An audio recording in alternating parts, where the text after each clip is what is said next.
Everyone, this is polynomial part 2 class 9।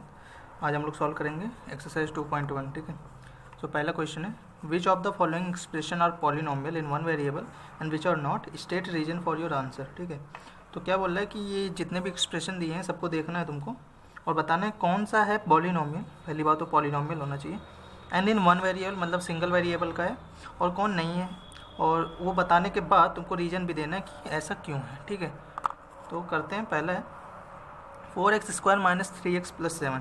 तो पहले polynomial check करने के लिए क्या होना चाहिए, जो वेरिएबल है उसकी पावर होल नंबर। ठीक है, जो वेरिएबल है उसकी पावर होल नंबर होनी चाहिए। ठीक है, तो यहाँ पे देखा वेरिएबल है x और सब में उसकी पावर जो है 2 1 0, this is a whole number, तो ये पॉलिनोमियल तो है पहली बात। और क्या एक ही वेरिएबल है इसमें, ठीक है, x ही है, तो ठीक है ये हो गया तुम्हारा। हाँ, this is okay, so this is a polynomial in one variable. ठीक है, और रीज़न क्या दोगे, बिकॉज। सो एक करके दिखा देता हूँ, बाकी सब ऐसे कर लेना तुम लोग।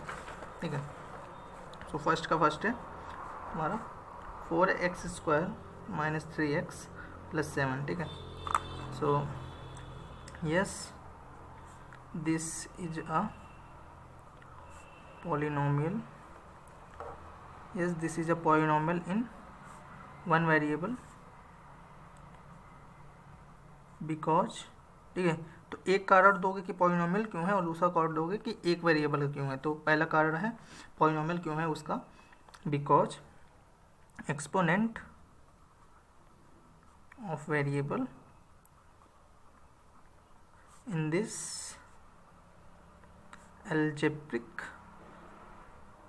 algebraic expression is a whole number and only one variable x is there। Okay, अब इसी तरीके से अगला करेंगे। सो सेकंड है y² + √2। तो पॉलिनोमियल है क्या, हाँ है, क्योंकि y जो वेरिएबल है उसकी पावर होल नंबर है। तो इस पे ठीक है, यहाँ पर कांस्टेंट के ऊपर रूट है, मतलब उसकी पावर यहाँ पे 2 की पावर 1/2 है, ये होल नंबर नहीं है तो उससे चलेगा, लेकिन वेरिएबल की पावर होल नंबर होनी चाहिए। ठीक है, तो ये भी पॉलिनोमियल है सिंगल वेरिएबल का। ठीक है, क्योंकि y ही ओनली वेरिएबल है। यहाँ पर देखें तो t की जो यहाँ पर t यहाँ पे वेरिएबल है पहली बात, और उसकी जो पावर है यहाँ पर 1/2 आ गई, जो होल नंबर नहीं है, तो डायरेक्ट लिख दोगे no this is not a polynomial in one variable. ठीक है, देन ये वाला देखेंगे तो यहाँ पर भी y की ये कैसे लिखा है, y + 2 × y का इन्वर्स। ठीक है, 1/y क्या होता है, y का इन्वर्स, और -1 जो पावर है यहाँ पे वेरिएबल की वो होल नंबर नहीं है, तो ये भी पॉलिनोमियल नहीं होगा इन वन वेरिएबल। इसकी बात करें तो यहाँ पर एक्सपोनेंट y की पावर 3 एंड t की पावर 50, तो ये पॉलिनोमियल तो है क्योंकि सभी वेरिएबल की पावर होल नंबर है, लेकिन यहाँ पर एक वेरिएबल x है, एक y, एक t है। So this is not a polynomial in one variable. तो यहाँ पर भी तुम लिखोगे नो, दिस इज नॉट अ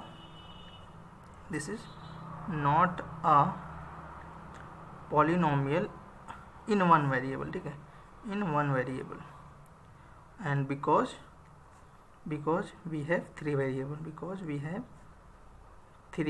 ठीक है, क्योंकि हमारे पास यहाँ पर तीन वेरिएबल हैं, x, y एंड t। ठीक है, सो ये क्वेश्चन 1 ऐसे करोगे। देन सेकंड क्वेश्चन है, right the coefficient of x² in each of the following. x of square का कोफिशिएंट क्या है इन सब में बताना है तुमको। ठीक है, तो बेसिकली x² किसके साथ प्रोडक्ट में है, तो x² यहाँ पर देखो तो 1 के साथ प्रोडक्ट में है, तो यहाँ पर आंसर हो जाएगा 1। यहाँ पर देखेंगे तो -1 के साथ प्रोडक्ट में है, ये क्या है 2 + -1 × x² + x³ ठीक है, ऐसे है। तो x² किसके साथ प्रोडक्ट में है, तो -1 के साथ, यहाँ पे कोफिशिएंट -1 हो गया। इसी तरह यहाँ पे कोफिशिएंट π/2 है, और यहाँ पर कोफिशिएंट तुमको x² वाला टर्म ही नहीं लिखा है, लेकिन ये लिख सकते हो तुम 0 × x²। ठीक है, तो यहाँ पर कोफिशिएंट 0 हो जाएगा x² में। ठीक है, बेसिकली जहाँ पर भी वो टर्म ना दिख रहा हो, जैसे x² नहीं दिख रहा था, वहाँ पर कोफिशिएंट 0 हो जाता है। थर्ड है, give one example each of a binomial of degree 35 and a monomial of degree 100। ठीक है, एक बाइनोमियल का एग्जाम्पल देना है जिसकी डिग्री 35 होनी चाहिए, और एक मोनोमियल का एग्जाम्पल देना है जिसकी डिग्री 100 होनी चाहिए। ठीक है, सो थर्ड क्वेश्चन है, एक बाइनोमियल ऑफ डिग्री 35। ठीक है, डिग्री 35 मतलब जो वेरिएबल तुम ले रहे हो उसकी जो डिग्री होनी चाहिए, उसकी जो हाईएस्ट पावर होनी चाहिए वो 35 होनी चाहिए, तो उसको पहले ही लिख देते हैं हम लोग। ठीक है, ये इंश्योर हो गया। अब क्योंकि बायनोमियल 2 टर्म लिखना है, ये एक टर्म है, तो कुछ भी तुम नेक्स्ट ऐड कर सकते हो, कोई कांस्टेंट ऐड कर दो या फिर x की पावर 35 लिख के कोई और x की इससे छोटी पावर भी लिख सकते हो, ठीक है, 33 लिख दिया। तो ये भी 2 टर्म है, ये भी 2 टर्म है, तो कोई भी एग्जाम्पल लिख सकते हो तुम, ठीक है। और एक मोनोमियल लिखना है, मोनोमियल ऑफ डिग्री 100, ठीक है, मोनोमियल ऑफ डिग्री 100। तो मोनोमियल ऑफ डिग्री 100 कैसे, कोई वेरिएबल लोगे और उसकी और 100 लिख दोगे बस, और कुछ भी और ऐड नहीं कर सकते तुम यहाँ पर। बेशक तुम क्या कर सकते हो 7y इंटू मतलब कुछ कॉन्स्टेंट मल्टीप्लाई कर सकते हो, तभी एक ही टर्म रहेगा, ठीक है। तो इस तरीके से लिख सकते हो थर्ड वाला। And fourth question is right the degree of each of the following polynomial. Her polynomial की डिग्री लिखनी है। तो x की हाईएस्ट पावर देखेंगे, मतलब वेरिएबल की हाईएस्ट पावर, यहाँ पर 3 है, यहाँ पर 2, यहाँ पर 1 है, तो यहाँ पर डिग्री 3 हो जाएगी। और इसी तरह यहाँ पे y की पावर 0, यहाँ पर 2 है, तो 2 हो जाएगी डिग्री। और यहाँ पर पहले चेक कर लेना पॉलिनोमियल है या नहीं, ठीक है। तो सब पॉलिनोमियल ही दिख रहे हैं तुमको। और यहाँ पर t की पावर 1 है हाईएस्ट, और यहाँ पर वेरिएबल की पावर 0 हाईएस्ट होती है नॉन जीरो कांस्टेंट पॉलिनोमियल के केस में, ठीक है। तो इस तरह ये डिग्री हो जाएंगी तुम्हारी। And last question is classify the following as linear, quadratic and cubic polynomial, ठीक है। तो लीनियर, क्वाड्रेटिक, क्यूबिक पॉलिनोमियल किस बेस पे डिसाइड होता है, डिग्री के बेस पर। डिग्री 1 हुई तो लीनियर, डिग्री 2 हुई तो क्वाड्रेटिक, एंड डिग्री 3 हुई तो क्यूबिक। तो पहले डिग्री देखना, डिग्री दिख रही है 2, तो ये हमारा कौन सा हो जाएगा, क्वाड्रेटिक। यहाँ पर डिग्री 3 दिख रही है हाईएस्ट पावर, इसलिए ये हो जाएगा क्यूबिक। और यहाँ पर डिग्री 2 दिख रही है, ये भी क्वाड्रेटिक। यहाँ पर डिग्री 1 दिख रही है, तो ये लीनियर। तरह यहाँ भी 1 दिख रही है तो लीनियर, और यहाँ पर 2 दिख रही है तो क्वाड्रेटिक, और यहाँ पर 3 दिख रही है तो क्यूबिक, ठीक है। तो ये सिंपल सा एक्सरसाइज था। अब आगे मूव करते हैं। आगे क्या पढ़ेंगे, जीरोज ऑफ अ पॉलिनोमियल, ठीक है। तो what are zeros of a polynomial, क्या होता है जीरोज ऑफ अ पॉलिनोमियल। उससे पहले कोई अगर पॉलिनोमियल है px से डिनोट कर रहा हूँ, जो कि लिखा हुआ है x² - 3x + 2, ठीक है। अगर x की वैल्यू यहाँ पर -1 पुट करते हैं, तो x की वैल्यू यहाँ पर भी -1 पुट करेंगे।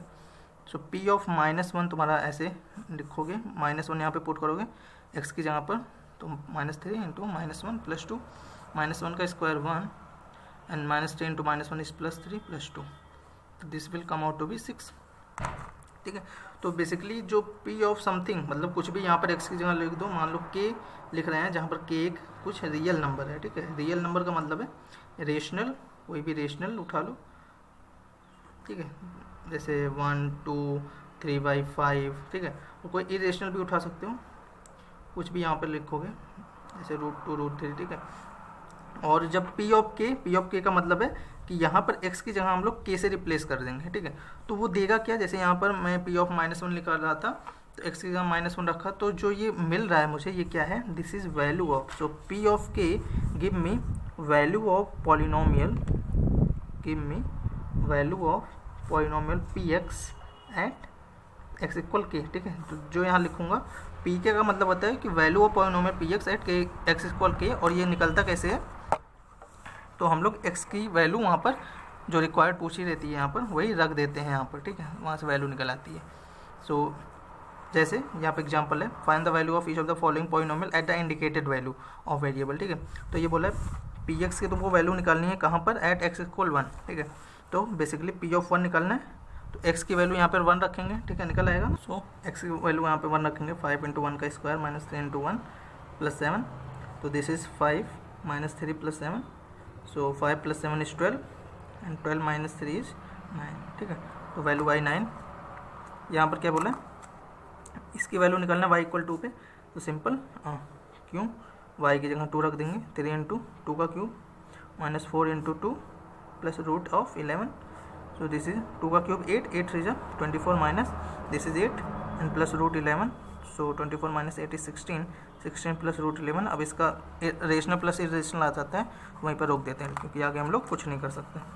अब यहाँ पर t को a पे निकालना है, तो t की वैल्यू a रख देंगे हम लोग, 4 × a की पावर 4 + 5 × a का क्यूब माइनस t की जगह रखेंगे a² + 6, ठीक है। ये हो जाएगी वैल्यू, क्योंकि a कोई कांस्टेंट नहीं था, इस वजह से कोई सिंपल वैल्यू निकल के नहीं आई। सो व्हाट इज़ px, अगर x की वैल्यू 1 रखें कहाँ पर, एबव मोस्ट मतलब इसमें, तो अगर x की वैल्यू 1 रखें, p ऑफ 1 निकालें, तो 1 का स्क्वायर -3 × 1 + 2, ठीक है। सो 1 - 3 + 2, 2 + 1 is 3, एंड 3 - 3 = 0, ठीक है। सो जब क्या होता है कि कोई x की वैल्यू रखने पर जो पॉलिनोमियल की वैल्यू वो 0 आ जाए, तो तो उस केस में जो x की वैल्यू होती थी, जैसे यहाँ पे 1 है, इसको बोलते हैं 1 इज़ जीरो ऑफ पॉलिनोमियल, ठीक है, इसी को बोलते हैं जीरो ऑफ पॉलिनोमियल। तो जीरो ऑफ जो ऑफ पॉलिनोमियल जो होता है वो क्या करता है, पॉलिनोमियल की वैल्यू, ठीक है, 0 1 जैसे यहाँ पर है जीरो ऑफ पॉलिनोमियल, तो वो क्या करता है, पॉलिनोमियल की वैल्यू वहाँ पर जीरो कर देता है, ठीक है, जैसे यहाँ पर हुआ। तो जीरोज ऑफ अ पॉलिनोमियल की डिफिनेशन क्या होगी, जीरोज ऑफ अ पॉलिनोमियल, तो zeros of a polynomial is the value of variable where, जहाँ पर मतलब जहाँ पर value of polynomial is zero, ठीक है, value of polynomial is zero, ठीक है, उसको जीरो पॉलिनोमियल बोलते हैं, या फिर उसको रूट ऑफ पॉलिनोमियल, इसको जैसे यहाँ पर x square minus 3x plus 2 है, ठीक है, जैसे इसको इक्वेट कर दोगे जीरो से, ठीक है, तो वहाँ पर क्या बोलोगे कि 1 is the root of this polynomial equation. Equation क्यों बोलेंगे, क्योंकि इक्वल का साइन आ गया, तो यहाँ पर बोलते हैं 1 is root of this polynomial equation, 1 is root of this polynomial equation, ठीक है। सो आगे हमको चेक करना है whether -2 and 2 are zeros of polynomial this, ठीक है, इसका जीरो है क्या नहीं, इसका जीरो है या नहीं, इसको चेक करना है। बेसिकली जीरो होने के लिए क्या होना पड़ेगा कि इसकी वैल्यू यहाँ पर रखें, तो उसकी जो पॉलिनोमियल, अगर मैं पी एक्स से डिनोट करता हूँ इसको x+2, सो इन दोनों पे उसकी वैल्यू जीरो होनी चाहिए। तो पी ऑफ पहले -2 चेक करता हूँ, तो x की जगह -2 रखा तो ये वैल्यू आ रही है जीरो, ठीक है। पी ऑफ 2 रखा तो 2 + 2 आ रही है 4, ठीक है, तो जीरो नहीं आ रही है, इसका मतलब है -2 तो जीरो है ऑफ दिस पॉलिनोमियल, बट 2 जो है जीरो नहीं है, ठीक है। अब आगे मूव करते हैं, हमको फाइंड करना है एक जीरो ऑफ पॉलिनोमियल दिस, ठीक है। सो पॉलिनोमियल है px = 2x + 1, इसका जीरो फाइंड करने के लिए क्या करेंगे, सिंपल, जहाँ पर एक ऐसा x होगा, ठीक है, तो मान लेते हैं x = k पर, कुछ x = k पर क्या होता है, पॉलिनोमियल की वैल्यू जीरो हो जाती है, तो x उसका जीरो हो जाए, k उसका जीरो हो जाएगा, तो यहाँ पर p के जब रखेंगे तो वो जीरो होना चाहिए, क्योंकि जीरो चाहिए हमको, तो p के मतलब यहाँ पर x k रखेंगे, 2k + 1 = 0 and 2k = -1 and k की वैल्यू आएगी -1/2, तो this is the required value, ठीक है। आगे मूव करते हैं, solving for zero of linear polynomial. कोई लीनियर पॉलिनोमियल होता है, जैसे ये लीनियर क्यों है, क्योंकि डिग्री 1 है, तो लीनियर पॉलिनोमियल का जीरो फाइंड करने का क्या प्रोसेस होगा, तो बेसिकली तुमको क्या करना है कि जो px है, क्योंकि पॉलिनोमियल की वैल्यू वहाँ पर जीरो हो जाएगी, तो जहाँ पर जीरो की वहाँ पर x की वैल्यू आ जाएगी, तो सिंपल तुमको px की वैल्यू जीरो रख देनी है, तो ax + b इक्वल, जैसे ही जीरो रखोगे ax इक्वल आ गया -b, x इक्वल आ गया -b/a, ठीक है, तो x की एक वैल्यू निकल के आई, और देखो x की एक ही वैल्यू निकल के आई, इसका मतलब कह सकते हैं कि लीनियर पॉलिनोमियल जो होता है, लीनियर पॉलिनोमियल, ठीक है, linear polynomial have only 1 0, have only 1 0 and this is -b/a, ठीक है, और वो होता है -b/a। अगर तुमको डायरेक्ट निकालना है तो डायरेक्ट निकाल सकते हो, क्या करना है तुमको, जो ये कांस्टेंट टर्म है, ठीक है, जो रूट होगा तुम्हारे पास जीरो होगा, जो x, ठीक है, वो होगा माइनस ऑफ, देखो यहाँ से माइनस ऑफ कांस्टेंट टर्म, यहाँ पर डायरेक्ट पॉलिनोमियल में से देखना, जो कांस्टेंट टर्म होगा उसका माइनस अपॉन जो x का कोफिशिएंट होगा, ऐसे डायरेक्ट भी निकाल सकते हो, कोफिशिएंट ऑफ x, ठीक है, ये एक तरीका होता है। नो वेरीफाई करना है whether 2 and 0 are zero polynomial this और नॉट, ये कोई पॉलिनोमियल है, ठीक है, डिनोट करते हैं qx है, x² - 2x। अब वेरीफाई करना है कि 2 और 0 इसके पॉलिनोमियल है या नहीं, तो सिंपल q2 निकालेंगे, सो 2 का square -2 × 2, this is 4 - 4 and equal 0, तो यस, दो इसका जीरो होगा, क्योंकि पॉलिनोमियल की वैल्यू जीरो आ रही है, और q(0) भी चेक करेंगे, q(0) x की वैल्यू जीरो रखा, 0 का स्क्वायर -2 × 0, और ये भी आ रहा है तुम्हारा 0, तो yes 2 and 0 both are this zero और जीरोज ऑफ पॉलिनोमियल दिस, ठीक है। सो व्हाट वी ऑब्जर्व, ठीक है, हमारा ऑब्जर्वेशन क्या है, ऑब्जर्वेशन ये है, a zero of a polynomial need not be zero, मतलब अगर जीरो ऑफ अ पॉलिनोमियल है तो उसकी वैल्यू जीरो जरूरी थोड़ी ना है, मतलब यहाँ पे बोल रहा need not to be zero, मतलब जो x की वैल्यू है, वेरिएबल की वैल्यू, वो जरूरी नहीं है जीरो, क्योंकि यहाँ देखो पॉलिनोमियल qx था और 2 इसका जीरो था, बट ये जीरो नहीं है, इसका मतलब है जो जीरो होता है पॉलिनोमियल का वो जरूरी नहीं है जीरो, जैसे नाम से समझ में आ रहा है, कन्फ्यूजन ना हो कि जो जीरो होगा पॉलिनोमियल का वो जीरो ही होगा, नहीं, जरूरी नहीं है। एंड जीरो में भी जीरो ऑफ पॉलिनोमियल, जैसे यहाँ पे देख रहे हो कि जीरो हो सकता है, पॉलिनॉमियल का जीरो, ठीक है, मतलब पॉलिनॉमियल का एक रूट हो सकता है zero. And third is every linear polynomial has only one and only one zero, ठीक है। तो लीनियर पॉलिनॉमियल के केस में सिर्फ एक ही जीरो निकल के आता है, जो इससे minus constant term upon coefficient of x से निकाल सकते हो। And fourth observation is a polynomial can have more than one zero, ठीक है। एक पॉलिनॉमियल के दो जीरो, एक से ज़्यादा जीरो हो सकते हैं। जैसे यहाँ पे देखो एक पॉलिनॉमियल था और इसके दो जीरो निकल के हैं, क्योंकि दोनों पे वैल्यू जीरो आ रही है, ठीक है। सो यही था सिंपल सा। जीरो पॉलिनॉमियल के लिए क्या करना है, वैल्यू ऑफ जो पी एक्स होगा उसको जीरो कर दोगे, तो वहाँ पे जो एक्स की वैल्यू निकल के आती है उसी को बोलते हैं जीरो ऑफ पॉलिनॉमियल, ठीक है। ये इस सेक्शन में था, ठीक है। सो इसी पे बेस्ड अगला एक्सरसाइज 2.2 नेक्स्ट वीडियो में करेंगे। Okay, thank you.